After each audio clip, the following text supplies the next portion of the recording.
Now, how many times does a prelude get a standing ovation?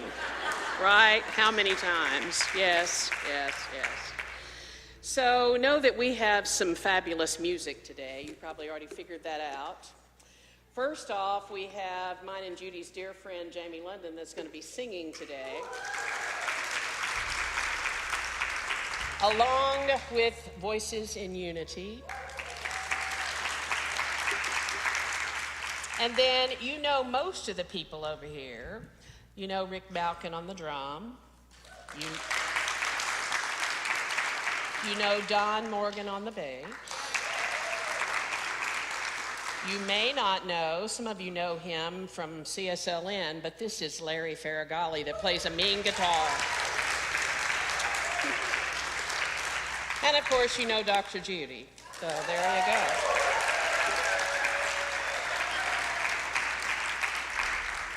And so we're focusing on our I Am presence. We've been doing that for 3 months here. We've been doing it in meditation. We're doing it everywhere in the class, even on Wednesday night. Because what I say after the words of I am are very important. They create in your world, they manifest. In our women's group yesterday, someone said, "I'm sorry," and everybody went, "Oh, you're not sorry." And that means you're not a sorry individual. How do we say those things differently? You can apologize. So it's something to think about, and we'll be digging a little bit deeper into that this morning. But we're going to begin with an opening prayer treatment by Reverend Gregory Fisher.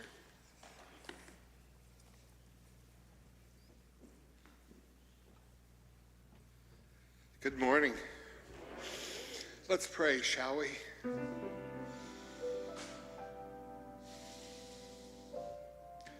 The universe is truth. It is the truth of love. It is this truth that I am. I am truth. I am love.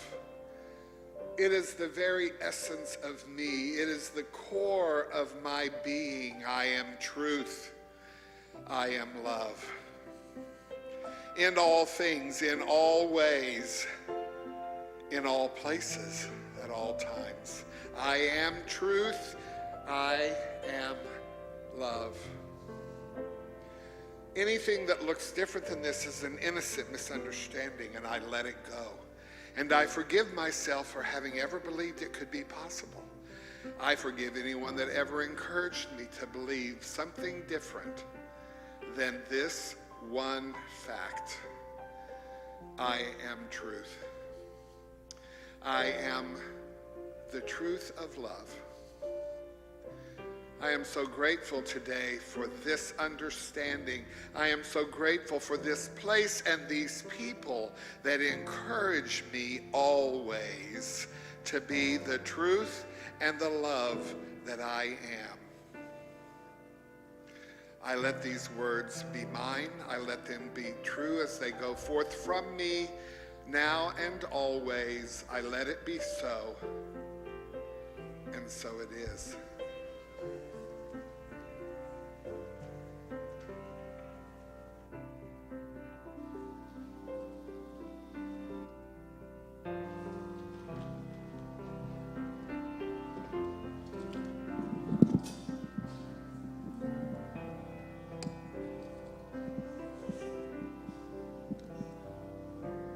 Good morning. Hey, y'all.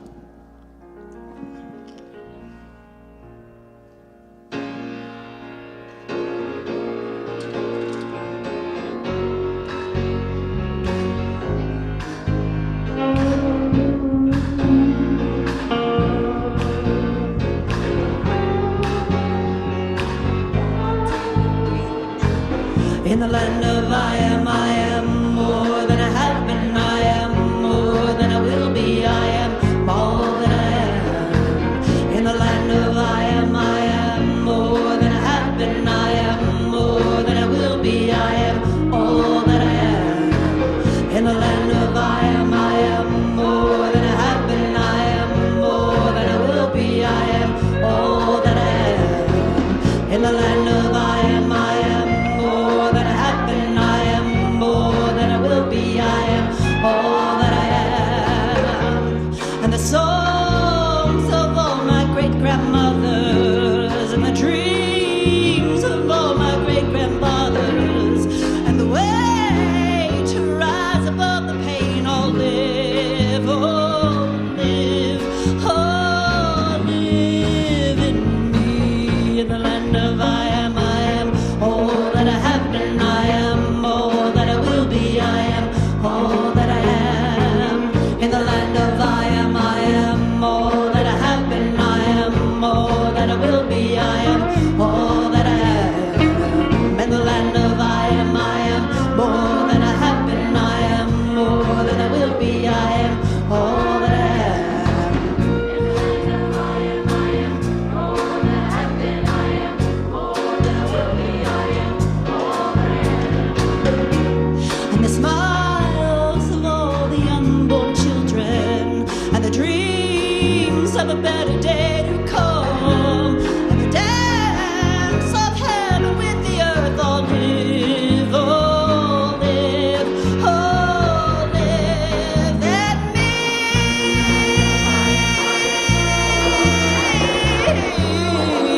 me. Come on, girl. In the land of I am all that I have been. I am all that I will be. I am all that I am. In the land of I am all that I have been. I will, all that I will be. I am all that I am. In the land of I am all that I have been. I am all that I will be. I am all that I am. In the land of I am.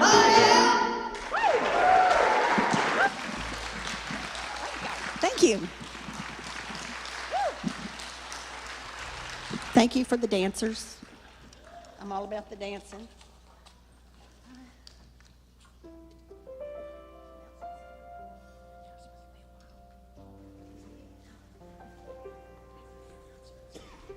Good morning, beautiful beings. I am Stacy Fisher, one of your Board of Trustees, here with your announcements. First, For Alyssa Morano, our youth and family ministry coordinator, I want to bring your attention to a luncheon on July 19th from 12:30 till 2. We are in need of additional volunteers, and there are a myriad of ways that you can support youth and family ministry. So please consider that and come in fellowship on the 19th and see what might inspire you to participate there.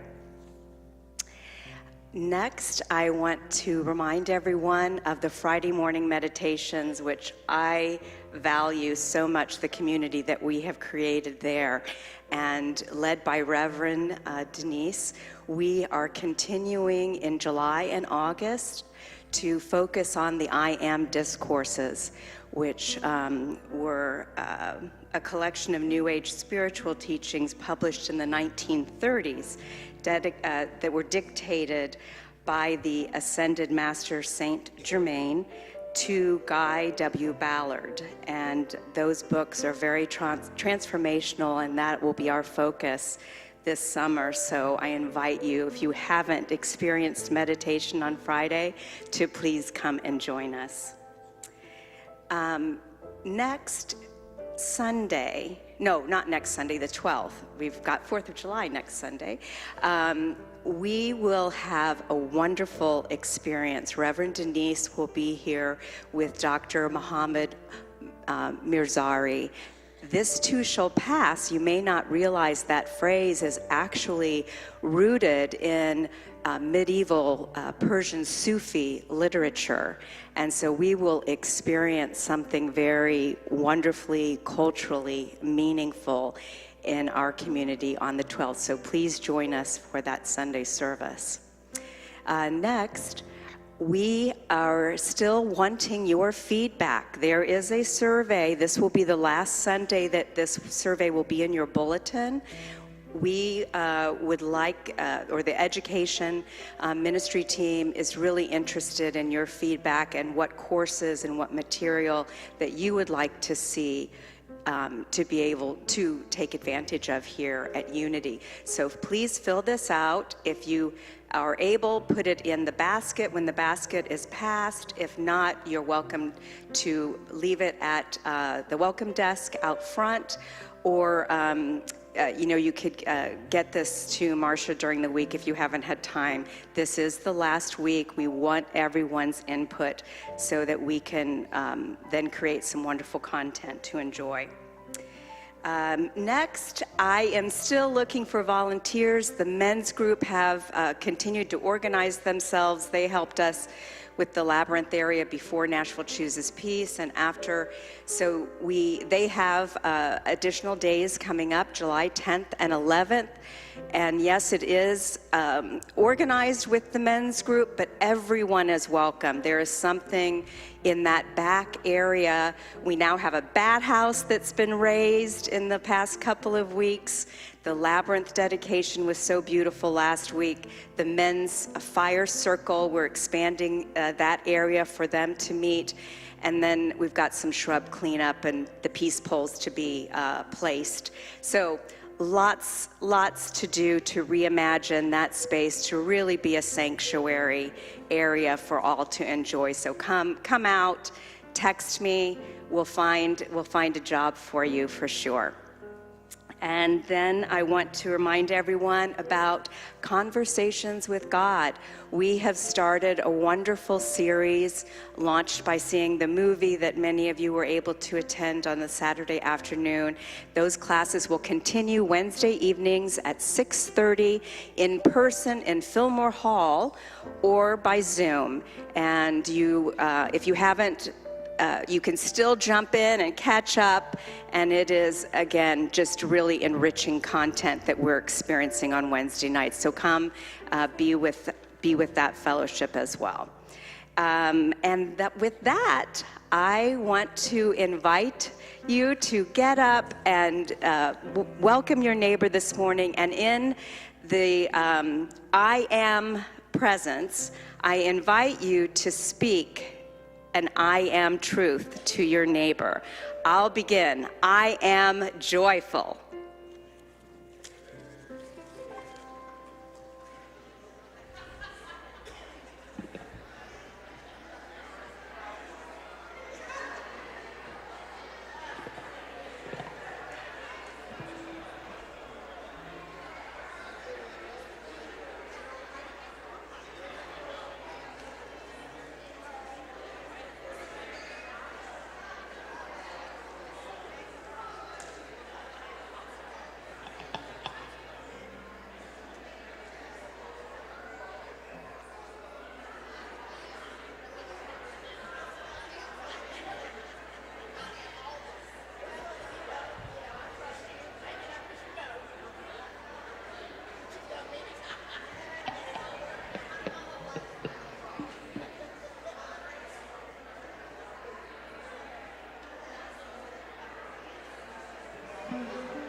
Prepare my heart, my days are growing older. Prepare my heart for when the world seems colder. Help me do all I can to make a difference and help my fellow man. Prepare my heart.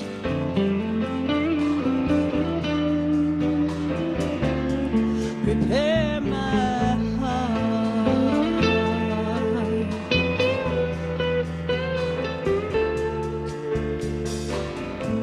Prepare my heart. I know that life is changing. Prepare my heart inside of battles raging.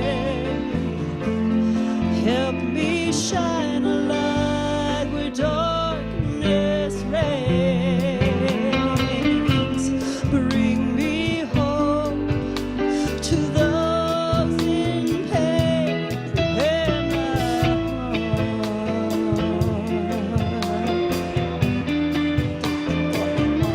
Prepare my heart.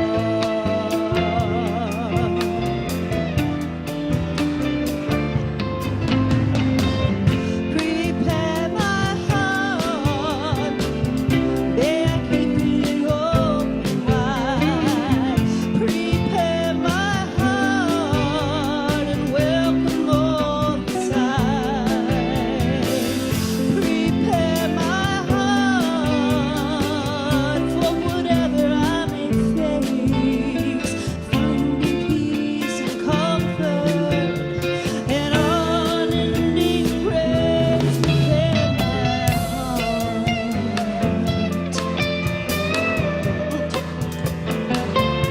Prepare my heart. Prepare my heart.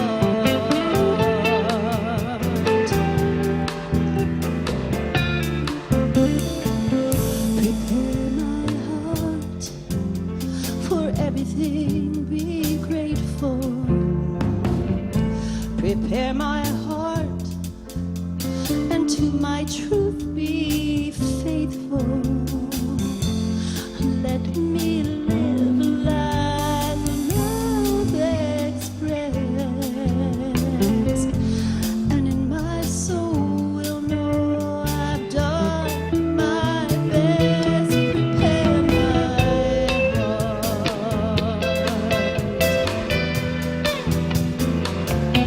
Prepare my heart. Prepare my heart.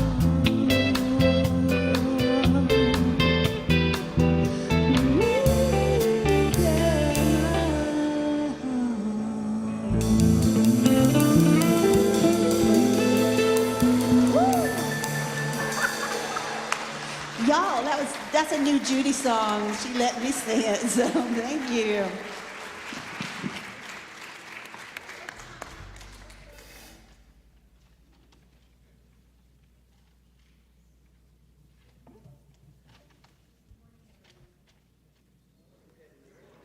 Okay. This is a writing by Master Mu Myung. You cannot know truth if you've never become it. Truth is the whole of this world.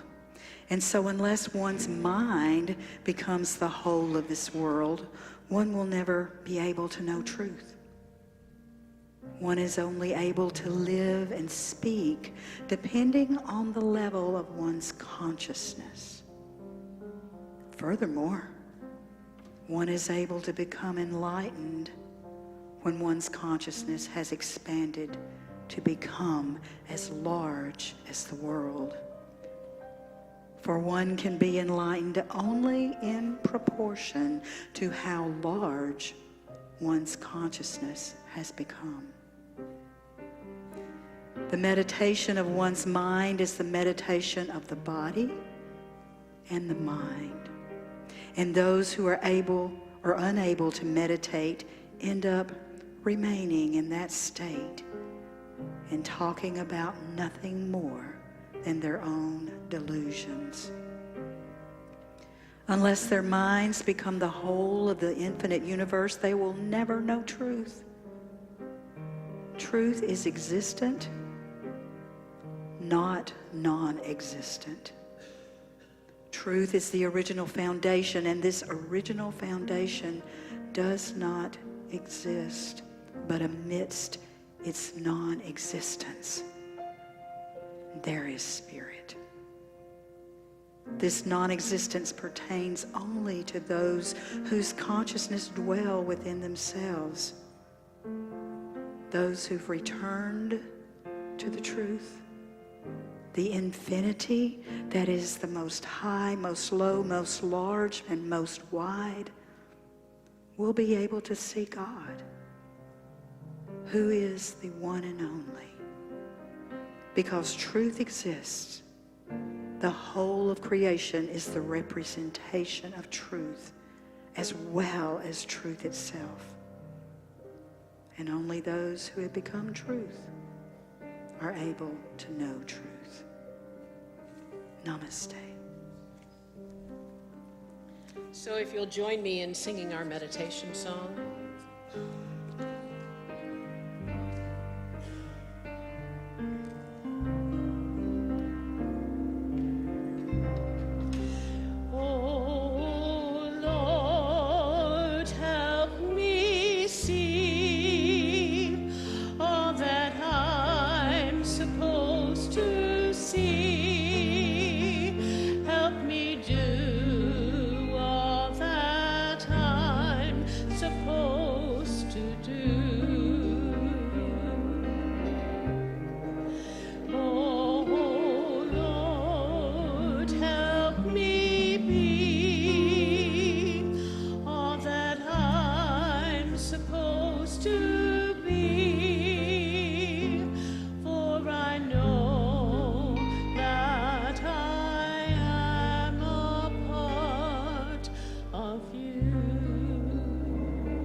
Just breathing into those words.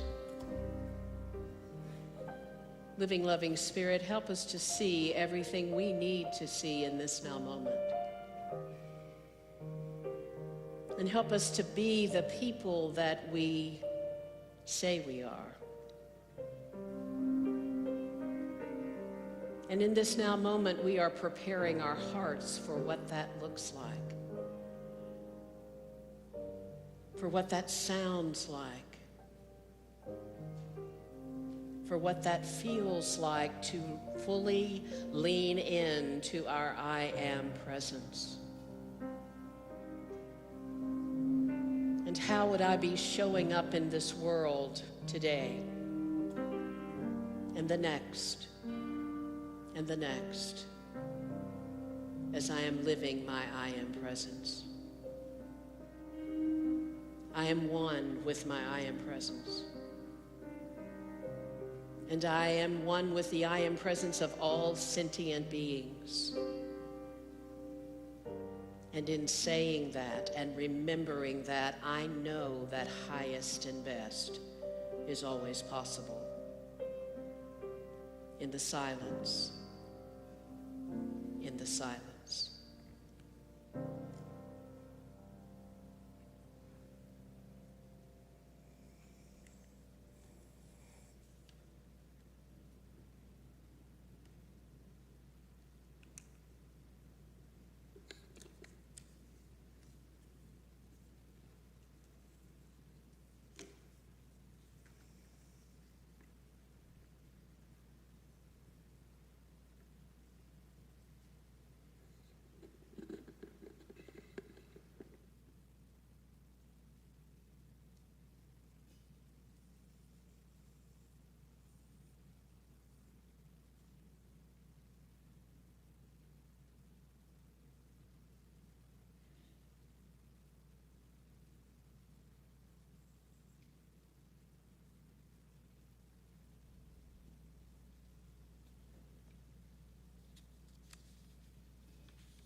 living, loving presence. Mighty I am presence, source of all life and all of creation. We call upon you now to awaken within each of us the divine essence, the flow. May the thoughts I think and the words I speak and the actions that I flow out into the world be for highest and good, for me and all those that receive.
So I picked a topic today that is a pretty huge topic.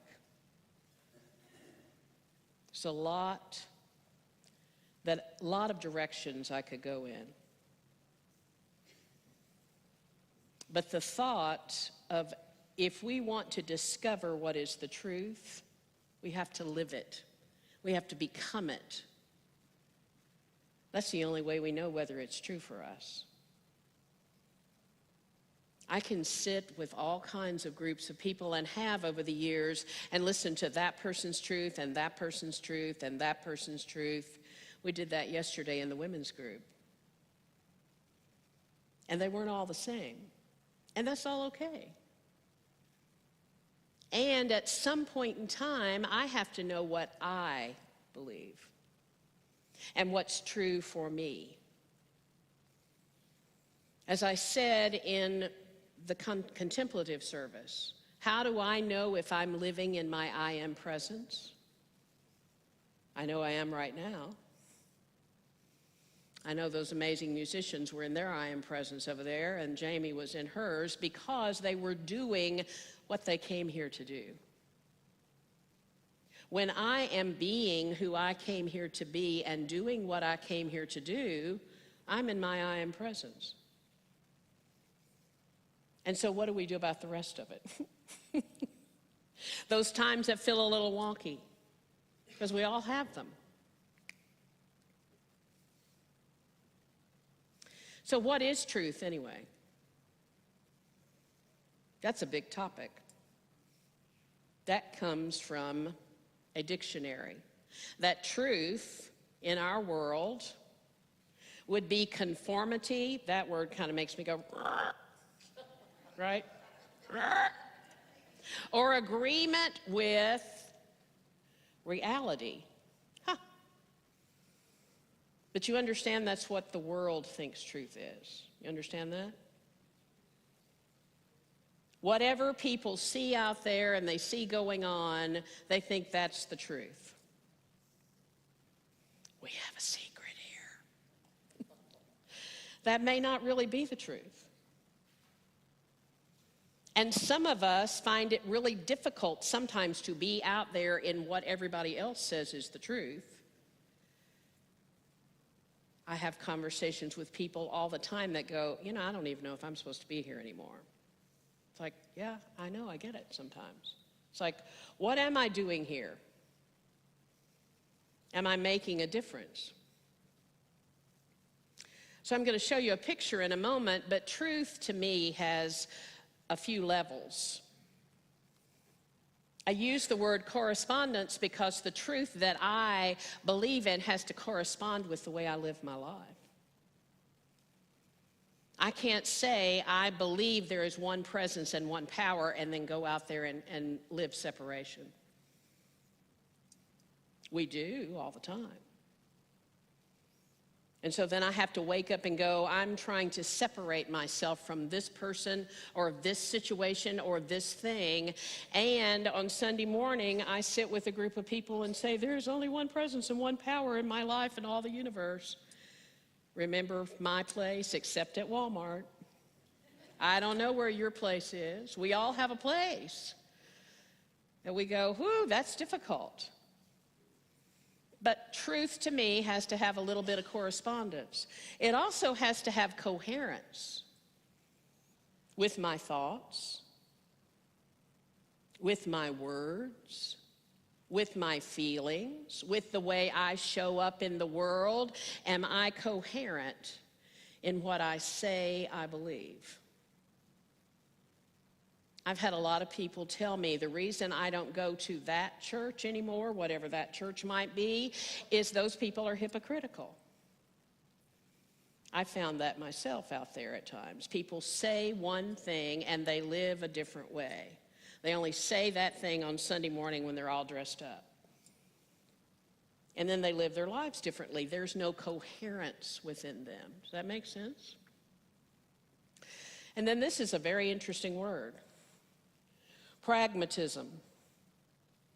It's you prove your truth in practical and beneficial ways of being.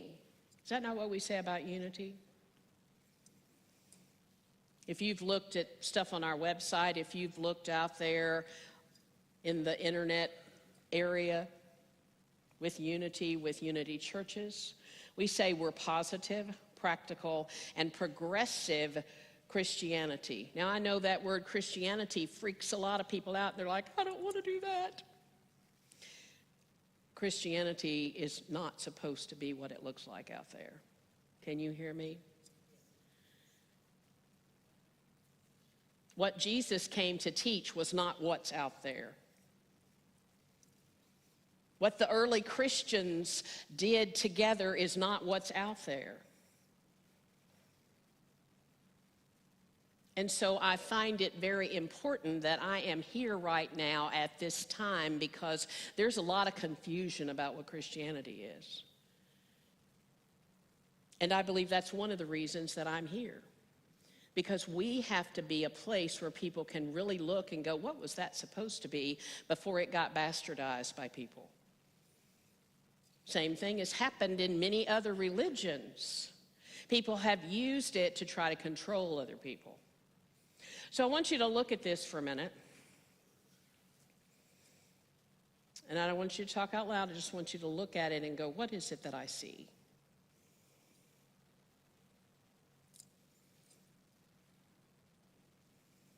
Because there's some objective reality there.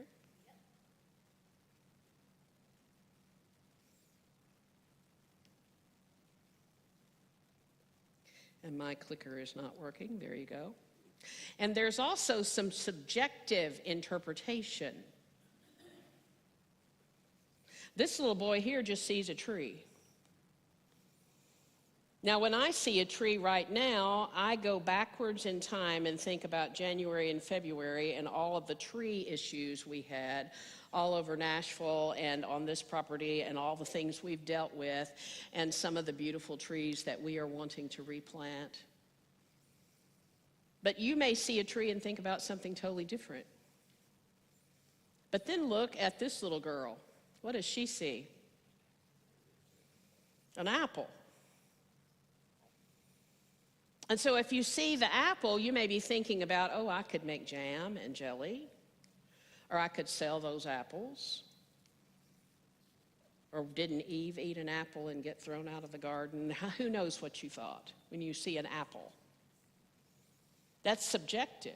That's not necessarily the truth. Can you hear that? It just is subjected to your thoughts. I don't know why my clicker's not doing, but it is not. There we go. And then what do you see over this little person's head? Ha! Money. You ever thought that when you look out in the world and see something, oh, I could make money with this? I could grow a bunch of apple trees. And I could get all these apples and do whatever I want to with it and make a whole lot of money. Now, hear me, there's nothing wrong with any of that. But those three people have totally different truths about a tree because of the way they're thinking. I think I'm just going to have to talk to you back there and say, yes, here we go. So in Hebrew, which is what the Old Testament was written in, the word truth meant faithful consistency. Now that to me is a little wonky because I can be faithfully consistent with a non-truth. You ever done that? This is not really true, but I can be faithfully consistent with it, and it becomes true for me on some level. Does that make sense? But in the Old Testament, it was all about, am I faithful and consistent to what I am being fed as the truth? Anybody go to any churches like that in the past? Am I faithfully consistent to do what I've been told is the truth? And then in the New Testament, it was basically written in Greek. And so that means, went too fast, divine revelation. If you remember, there's a story in the New Testament about Saul, who eventually became Paul. And he was living his life like this right here. And all of a sudden, he had a divine revelation that actually blinded him.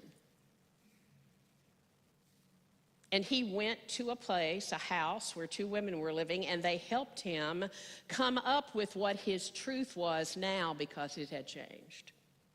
Because he had a download from Spirit, he had some sort of something that gave him an idea that maybe what I've always believed was true is no longer true.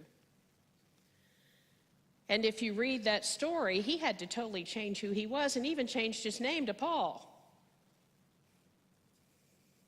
Do you realize the same thing happens when people that are new come in here? Some of you have been here long enough, you're never surprised about what I'm going to throw out there and say. But there are new people that come and they go, they believe what? Huh. I used to be one of those people. Some of you may have used to have been one of those people where you had to really change not only what was in here, but the way you show up in the world and the way you be in the world. So your first conversation with someone today is about, what does all that mean to you? What has my divine revelation been for me, just even beginning to understand what goes on in here? Go.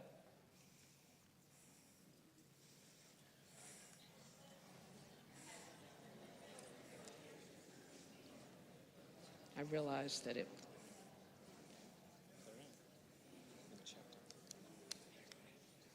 Okay, gotcha.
So if you'll pull back together for a moment.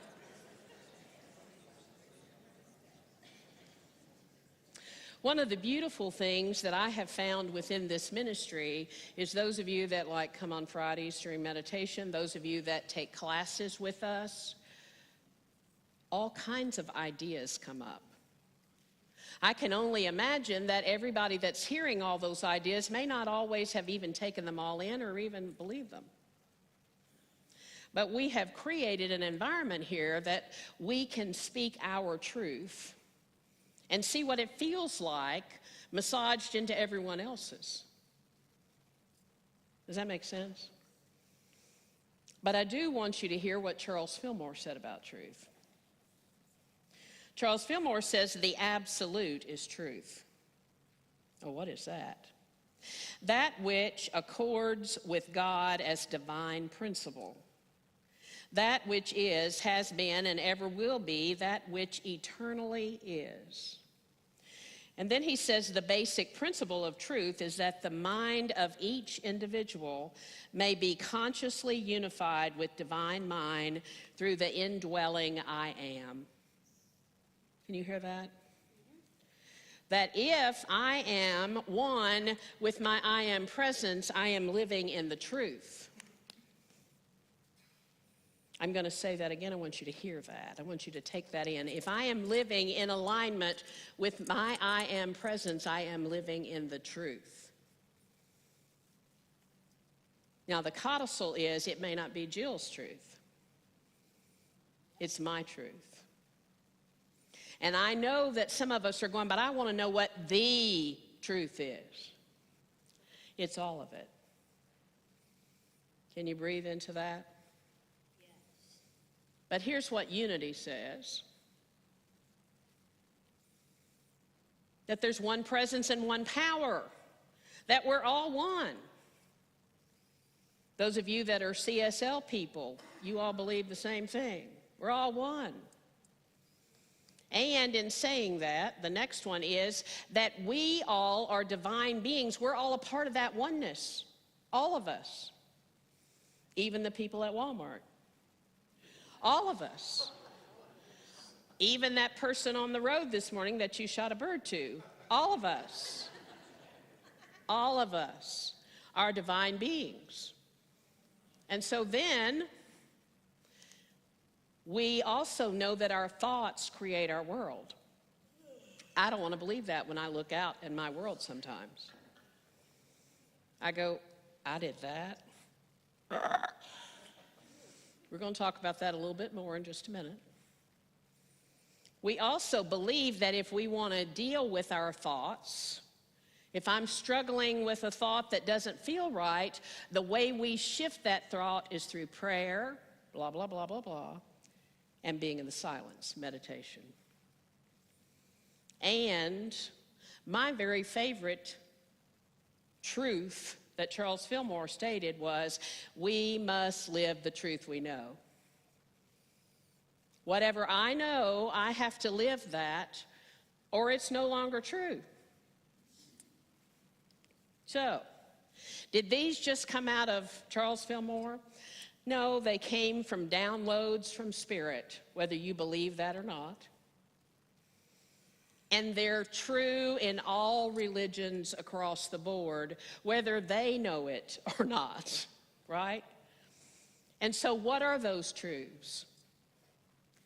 Does that look familiar? No matter what religion or spiritual practice you go into is going to have a truth in it that we're all one.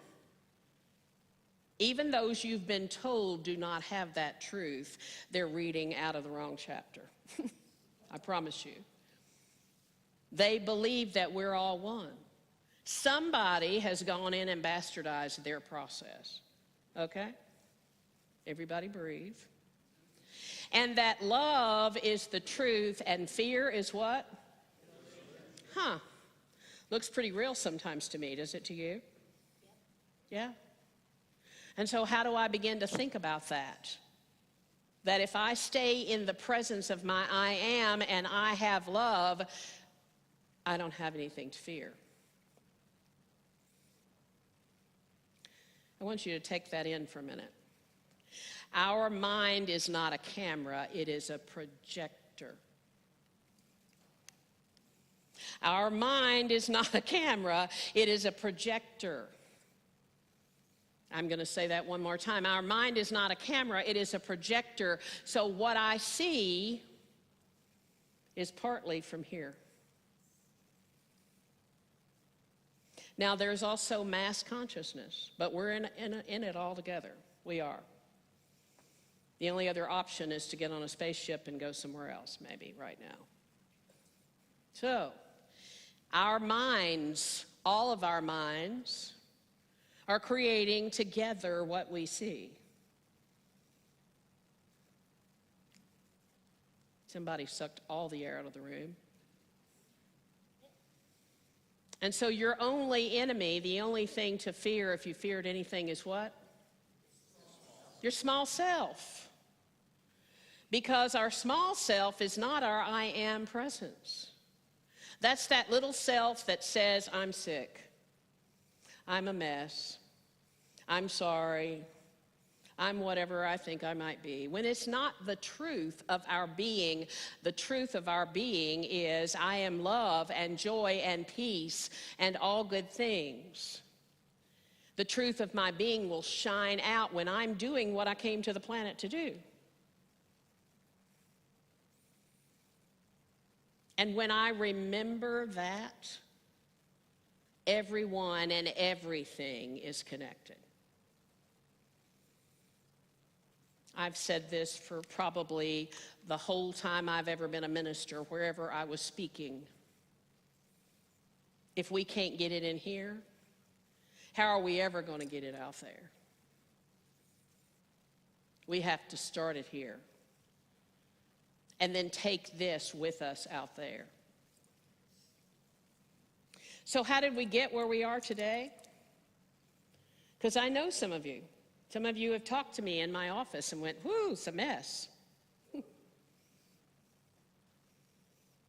How did we get here?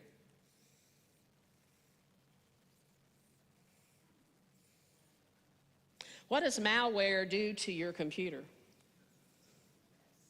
Mess it up. What do our thoughts do to us? Mess us up sometimes. That's why it's important to keep coming into places like we have created here. To keep coming to meditations that we have. To keep coming to women's groups like we had yesterday. To keep coming to Wednesday night classes so we can work on this malware that we all have. Part of being human. So how do we wake up? Woohoo! You have to live the truth you know. And you have to offer yourself experiences to learn other kinds of truth. So waking up takes presence. It takes me being present in the moment with whatever I've chosen to do. If I choose to go to Walmart, I have to be present. If I'm not present, if I'm just going through there doing my shopping, I get aggravated because they don't do it to suit me. But if I'm present in the moment, I don't. Where do you lose presence? Because that's your grounds to practice on. It may be with that person. We all have at least one. That person that you go, when you see them coming, you're like, whoo. If I see them coming in Walmart, I really hide, right? Because that's that person. Oh, Lord, they're going to talk to me about something I don't even want to talk about.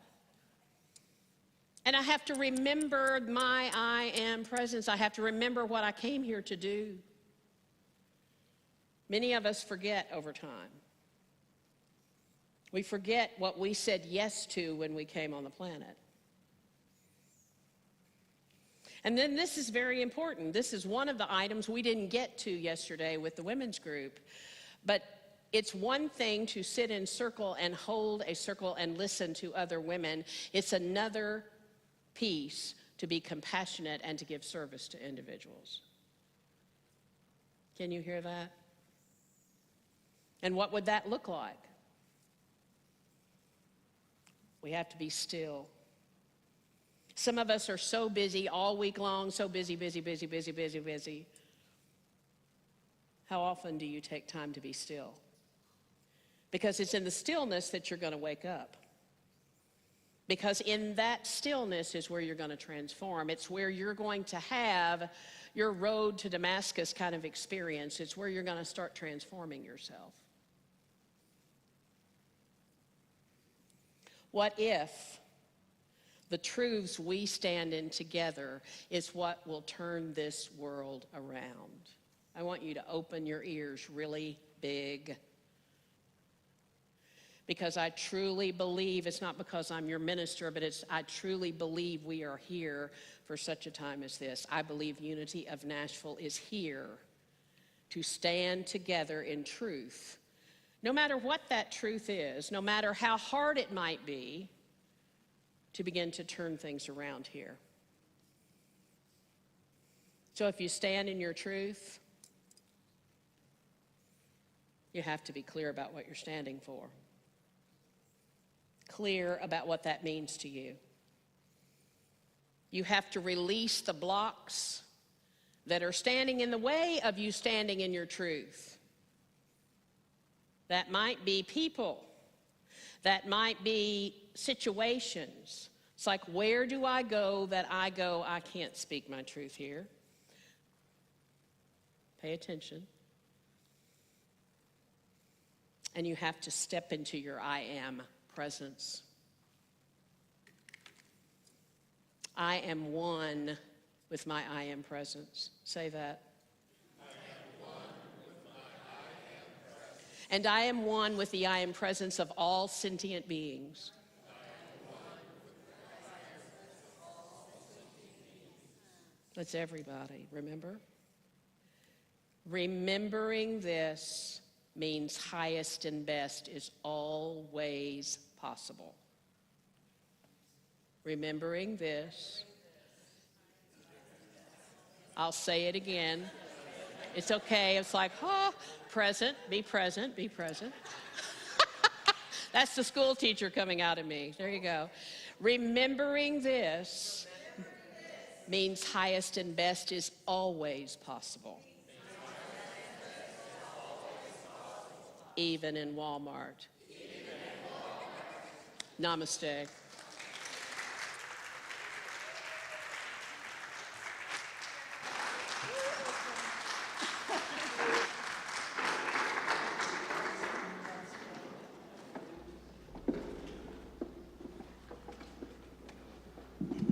We all had a middle school moment there, Denise. I will say that the mantra that you've been doing, I am presence. I teach middle school, and I would, no, I love it. But it is that I am, my I am presence, and I am one with every middle schooler in my class, and in this school has kept me off of the news. So just saying. Because they need lots of love, and I love them. Okay. All right. Feel free to get up and dance and sing and make noise and move your body and feel your spirit and just get it out, shake it up, shake it up. Be active. Do that action part of those 5 powers. All right. Let her rip, tater chip. There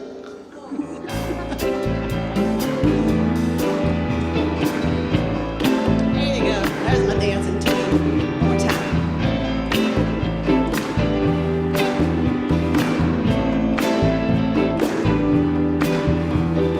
I'm not gonna give in to this world's misery. I learned a lesson that always sets me free.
Now y'all go out there and be standing in your truth.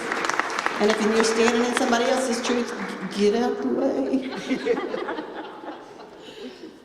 That was another amazing Judy Blackwelder song. She has several of those you've not heard yet, and we're just kind of bringing a few out at a time, but yes. So now it's time for our gratitude practice, so hold your tithes and offerings in your hand, and we're going to bless them together. Divine love through me blesses and multiplies all that I am, all that I have, all that I give, and all that I receive, and so it is. And as the ushers come up to take our tithes and offerings, remember, if you've already given online, put your energy in the basket as it comes through, and we're going to sing our gratitude song.